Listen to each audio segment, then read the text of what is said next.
दूर करो, रिजर्वेशन दूर करो, हमारो हक हमने आपको, हमारो हक हमने दूर करो, नारी शक्ति जिंदाबाद, नारी शक्ति जिंदाबाद। ખોટા રિઝર્વેશન दूर करो, અમને અમારો સુરતના કતારગામની ટીપી સ્કીમ નંબર 49, 50 અને 51ના રિઝર્વેશન મામલે મેયર અને સ્થાયી સમિતિ અધ્યક્ષની રજૂઆતો બાદ રાજ્ય સરકારે સકારાત્મક સંકેત આપ્યો હોવાનું સામે આવ્યું છે। સુરતના કતારગામની ટીપી સ્કીમ નંબર 49, 50 અને 51માં રિઝર્વેશનથી પ્રભાવિત હજારો લોકોને મોટી રાહતનો રાજ્ય સરકાર સ્તરેથી સકારાત્મક સંકેત મળ્યો છે। સુરતના મેયર દક્ષેશ માવાણી અને સ્થાયી અધ્યક્ષ રાજન પટેલે મુખ્યમંત્રી, નાયબ મુખ્યમંત્રી તથા શહેરી વિકાસ મંત્રી સમક્ષ વિસ્તૃત વિગતો સાથે ધારદાર રજૂઆતો કરી હતી, જેને લઈ આગામી નજીકના દિવસોમાં મોટું ડેવલપમેન્ટ થઈ શકે છે।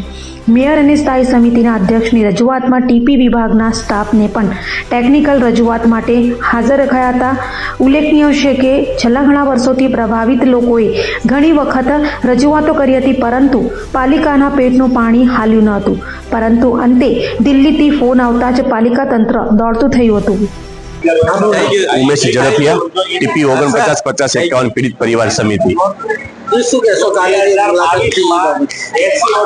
ગઈકાલે જે સીએમ સાથે અહીંયા સુરતના મેયર અને સ્ટેન્ડિંગના ચેરમેન સાથે ગત રોજ અમે મિટિંગ થઈ હતી, અમને મીડિયાના મારફતે માહિતી અમને મળી છે। ત્યારે અમે આ વખતે કહીએ છીએ કે આ વખતે આશ્વાસન નહીં, પણ આનું જલ્દી તરીકે અમલીકરણ થાય, કેમ કે છેલ્લા 3 વર્ષથી અમે અમારા ન્યાય માટે, એક અમારા હક માટે અમે લડત લડી રહ્યા છીએ। અમે 500થી વધારે વાર તમામ લેખિત મૌખિક તમામ નેતાઓને મળ્યા છીએ, પણ ફક્ત ને ફક્ત અમને આશ્વાસન મળી રહ્યું છે કે તમારા રિઝર્વેશન અમે રદ કરીશું, તમને ન્યાય આપીશું। એવું આ વખતે આશ્વાસન નહીં, પણ આનું જલ્દીમાં જલ્દી તરીકે અમલીકરણ થાય એ જ અમારી માંગ છે।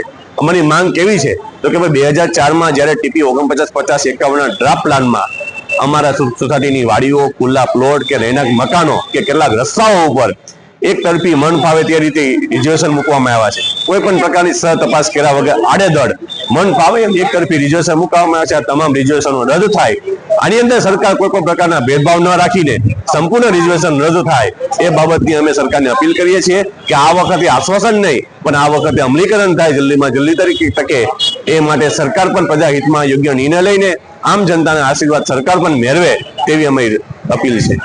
ગુજરાતી છે, હું શાંતિવન 3 નંબરમાં રહું છું। જ્યારે મેં મકાન બનાવ્યું ત્યારે મારા મકાન ઉપર રિઝર્વેશન હતું નહીં। અમને ખબર પણ નહોતી। અમે તો કામ ધંધા કરીએ છીએ, કામ કર્યા કરીએ રાત દિવસ। મારી ઉંમર 60 વર્ષની છે તો પણ હું કામ કરું છું હજી, અને અમે સિલાઈ કામ કરીએ, બધા જ કામ કરીએ છીએ, આખું ઘર। અમારા છોકરા ભણે છે, અત્યારે અમારા છોકરાનું અતિશય ભણતર બગડે છે। દરરોજ ને દરરોજ અમારે નોટિસો આવ્યા કરે છે થોડા દિવસે, તો અમે ચિંતામાં રહીએ, કામમાંથી જે ઉડી જાય છે અમારો। તો તમે આ રિઝર્વેશન દૂર કરો। અને અમને પણ ખબર નહોતી કે અમારા મકાન ઉપર રિઝર્વેશન છે।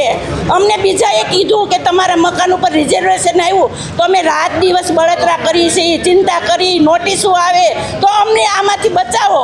સરકાર નહીં બચાવે તો અમારા માટે કોણ હોઈ શકે? તો અમે એવી માગ કરીએ છીએ કે રિઝર્વેશન દૂર કરાવો। જ્યારે બનાવ્યું ત્યારે નહોતું તો આવ્યું ક્યાંથી એની જાણ કરો અમને। તો તમે બધા મોટા માણસો થઈ અને નાના માણસોને આવી રીતે કેમ દુઃખી કરો?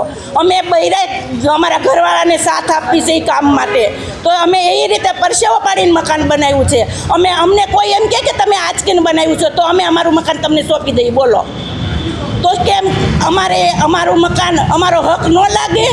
તો અમારા મકાન ઉપર અમારો હક છે, બરાબર? તો અમને અમારો હક આપો, અમને અમારો